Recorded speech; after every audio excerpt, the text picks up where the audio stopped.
कृष्णाय वासुदेवाय हरये परमात्मने प्रणतः क्लेशनाशाय गोविन्दाय नमो नमः।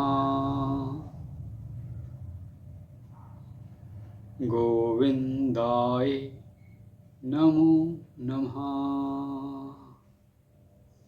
गोविन्दाय नमो नमः।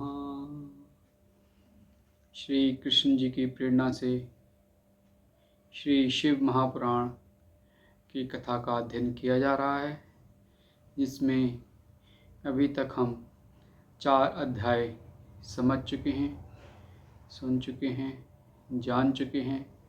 और जो हमने अभी 4था अध्याय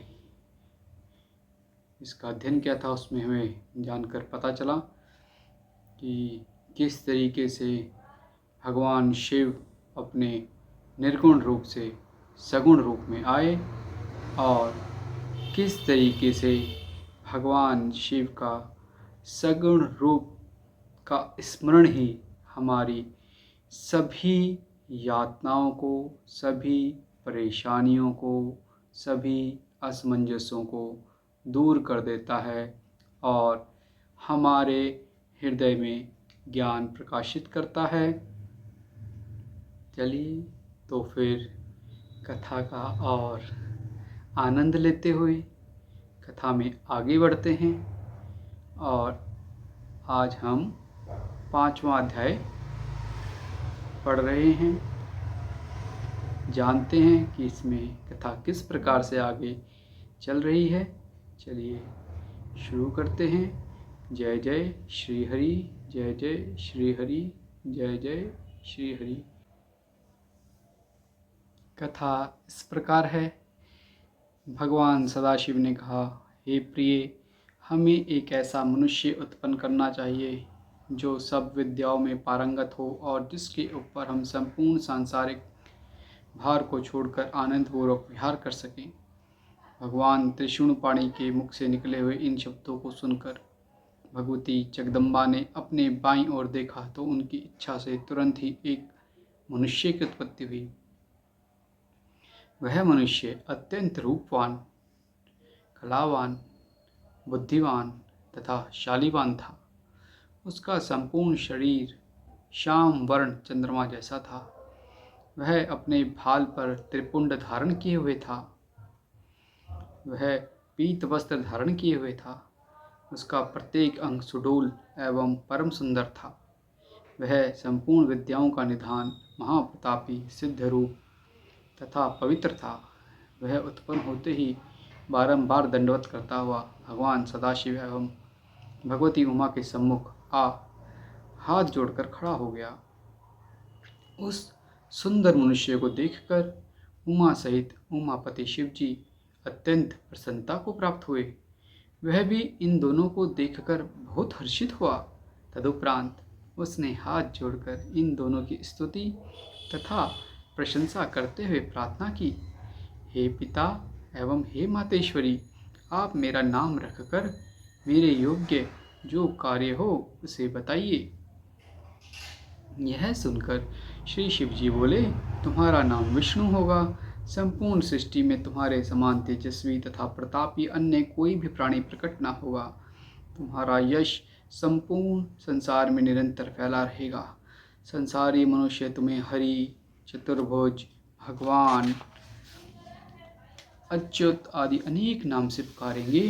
तुम भक्तों का मनोरथ पूर्ण करने के लिए उत्पन्न किए गए हो।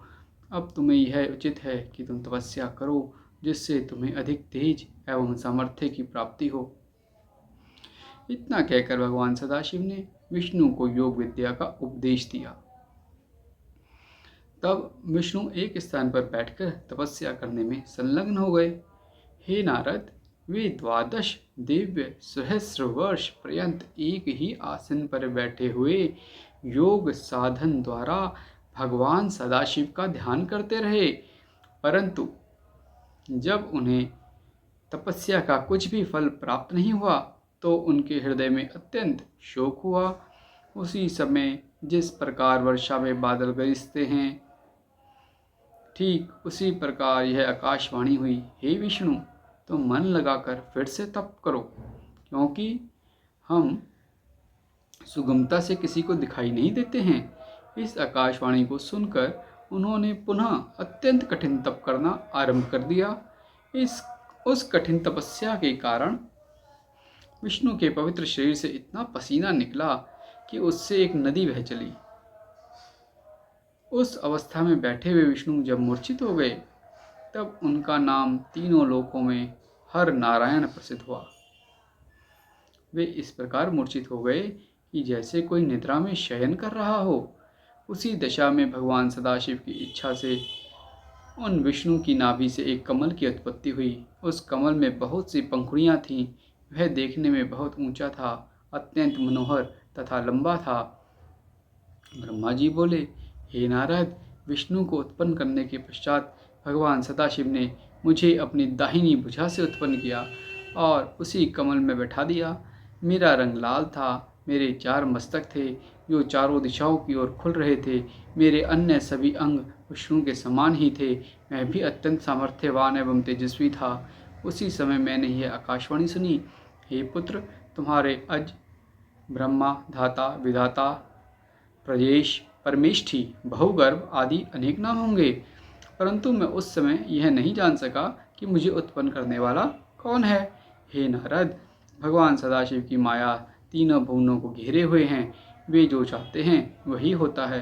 अस्तु, जब मैं यह नहीं जान सका कि मैं किसके द्वारा उत्पन्न हुआ हूँ और किसका पुत्र हूँ तथा उस कमल के पुष्प की जड़ कहाँ है, तब मैंने अपने मन में ही यह विचार किया कि जिसके मूल रूप से यह कमल का पुष्प उत्पन्न हुआ है वही मेरा पिता होगा। ऐसा निश्चय करके उस कमल की जड़ को जन्म देने वाले अपने पिता का पता लगाने के लिए मैं उस कमल की डंडी के मार्ग से उस जल के भीतर जा पहुंचा जिसमें होकर वह कमल नाल ऊपर को निकली हुई थी। यद्यपि मैं उस कमल नाल के सहारे सैकड़ों कोसों तक पानी के भीतर चला गया, परंतु मुझे उसके उद्गम स्थान का कोई भी पता नहीं चल सका। तब मैं निरंतर 100 वर्षों तक प्रयत्न करने के बाद निराश हो जाने के शोक से व्याकुल होकर उसी स्थान पर पुनः लौट आया, वहाँ जहाँ से नीचे की ओर गया था। जब मैं पुनः ऊपर लौट कर आया तो यह देखकर मेरे आश्चर्य की सीमा नहीं रही कि वहाँ वह कमल पुष्प कहीं भी दिखाई नहीं देता था जिस पर मैं पहले बैठा हुआ था। इस अद्भुत दृश्य को देखकर मुझे अत्यंत चिंता हुई। तब मैंने इस संपूर्ण सृष्टि के स्वामी से अपनी रक्षा करने की प्रार्थना की। हे नारद, उस समय मुझे चिंता युक्त देखकर आकाशवाणी हुई, जिसके द्वारा 2 अक्षर प्रकट हुए। उन अक्षरों के सहारे 16 तथा 21 अक्षरों का और ज्ञान हुआ, जिनसे मैं बहुत सी बातों को जान सका। ठीक उसी समय भगवान सदाशिव की इच्छा से उस जल में अचेत होकर पड़े हुए विष्णु सचेत होकर मेरे समीप आए। वे रत्न जटित किरीट आदि को धारण किए हुए थे। उनके शरीर का रंग मेघ के समान श्यामल था। उनके उस मनोहारी प्रकाशवान स्वरूप को देखकर मैं आश्चर्यचकित रह गया। इतनी कथा सुनकर ब्रह्मा जी ने कहा, हे नारद, इसमें किसी प्रकार का संदेह नहीं करना चाहिए, क्योंकि भगवान सदाशिव जो चाहते हैं वही होता है। अस्तु, मैंने विष्णु के उस स्वरूप को देखकर पूछा, आप कौन हैं? विष्णु ने उत्तर दिया, हे ब्राह्मण, हम ब्रह्म, अलग, निरंजन, हरि, भूपति, निर्विकार, अचिंत्य तथा सच्चित आनंद स्वरूप हैं। हम तुम्हारे पिता हैं और हमारे ही नाभि कमल द्वारा तुम्हारी उत्पत्ति हुई है। अब तुम निर्भय हो जाओ, क्योंकि हम तुम्हारे रक्षक हैं। हमारे ऊपर हमारे समान अथवा हमसे उत्तम अन्य कोई नहीं है। हम सबके स्वामी हैं। हे नारद, विष्णु जी ने यह बात अज्ञानावस्था में ही कही थी, क्योंकि हम ही उत्तम हैं और हम ही ब्रह्म हैं, क्योंकि वे उस समय शिव जी की माया से अचेत थे।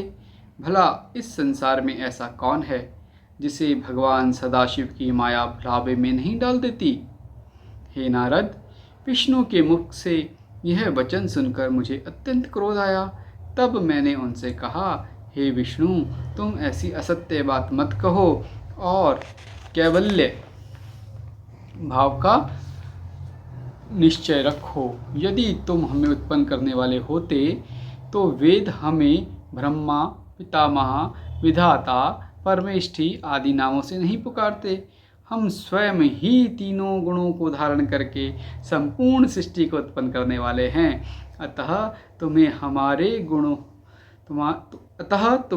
हमारे प्रति ऐसे शब्द नहीं कहने चाहिए। मेरी बात सुनकर विष्णु बोले, हे ब्रह्मा, तुम्हें ऐसे अज्ञान में पड़ना उचित नहीं है। इस सृष्टि को उत्पन्न करने वाले तुम नहीं हो, बल्कि हम ही हैं। हम ही सब जीवों को उत्पन्न करके उनका पालन करते हैं और प्रलय काल में सबको नष्ट कर देते हैं। हमारे हरि, ईश, अच्युत आदि सर्वोत्तम नाम हैं। हमारी माया के वशीभूत होकर सब लोग अपना ज्ञान भुला बैठते हैं, इसलिए तुम भी ऐसा कह रहे हो। इसमें तुम्हारा कोई दोष नहीं है। यह संपूर्ण संसार हमारे द्वारा ही उत्पन्न हुआ है और हमारे ही अधीन बना रहता है। हम ही ने वेदों को बनाया है और तुम्हें नाभि कमल द्वारा उत्पन्न किया है। हमसे अधिक श्रेष्ठ अन्य कोई नहीं है। तुम अपने नामों पर अहंकार मत करना तथा क्रोध को त्याग कर जो वचन कहने योग्य तथा उचित हैं उन्हीं का प्रयोग करो। जिस प्रकार अंधा मनुष्य आंखों की महिमा का, निर्धन मनुष्य धनवान की अवस्था का वर्णन करे, उसी प्रकार वेद ने भी तुम्हारे नामों का वर्णन किया है। यदि तुम हमारा पूजन करोगे तो वह शुभ होगा, अन्यथा हम तुम्हें अपने द्वारा नष्ट कर देंगे। हे नारद, विष्णु के ऐसे अहंकारपूर्ण शब्द सुनकर पहले तो मुझे बहुत हंसी आई, फिर हृदय में इतना क्रोध उत्पन्न हुआ कि मैं उनका शत्रु बन गया और उनसे इस प्रकार कहने लगा, हे विष्णु, जिस प्रकार गुरु अपने शिष्य को झिड़क कर बुलाता है, उसी प्रकार तुम हमें उपदेश क्यों दे रहे हो? हे नारद, परस्पर इस प्रकार कहते हुए हम तथा विष्णु आपस में युद्ध करने लगे। शिव जी की माया से मोहित होकर हम दोनों ने बहुत समय तक खूब युद्ध किया, क्योंकि हम दोनों ही अपने को संपूर्ण सृष्टि का स्वामी समझते थे। ओम कृष्णाय वासुदेवाय हरये परमात्मने प्रणतः क्लेशनाशाय गोविंदाय नमो नमः। गोविंदाय नमो नमः। गोविंदाय नमो नमः।